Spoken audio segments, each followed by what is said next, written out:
أنا ليلى، صحفية مبتدئة مهتمة بالحاجات اللي محدش بيصدقها، قصص البيوت المسكونة، الأشباح، اللعنات.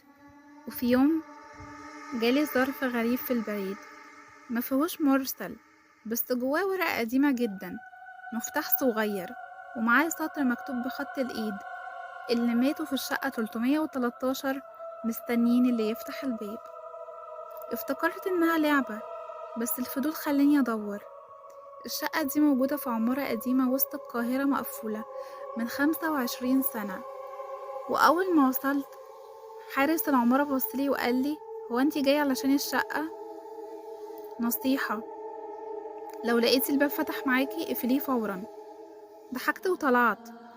لما وقفت قدام الشقة لقيت المفتاح فتح معايا بسلاسة، وكأن الباب مستنيني أفتح. دخلت والريحة كانت قديمة، كأن الزمن واقف جواي. لكن أول حاجة لاحظتها كان تليفون أرضي بيرن.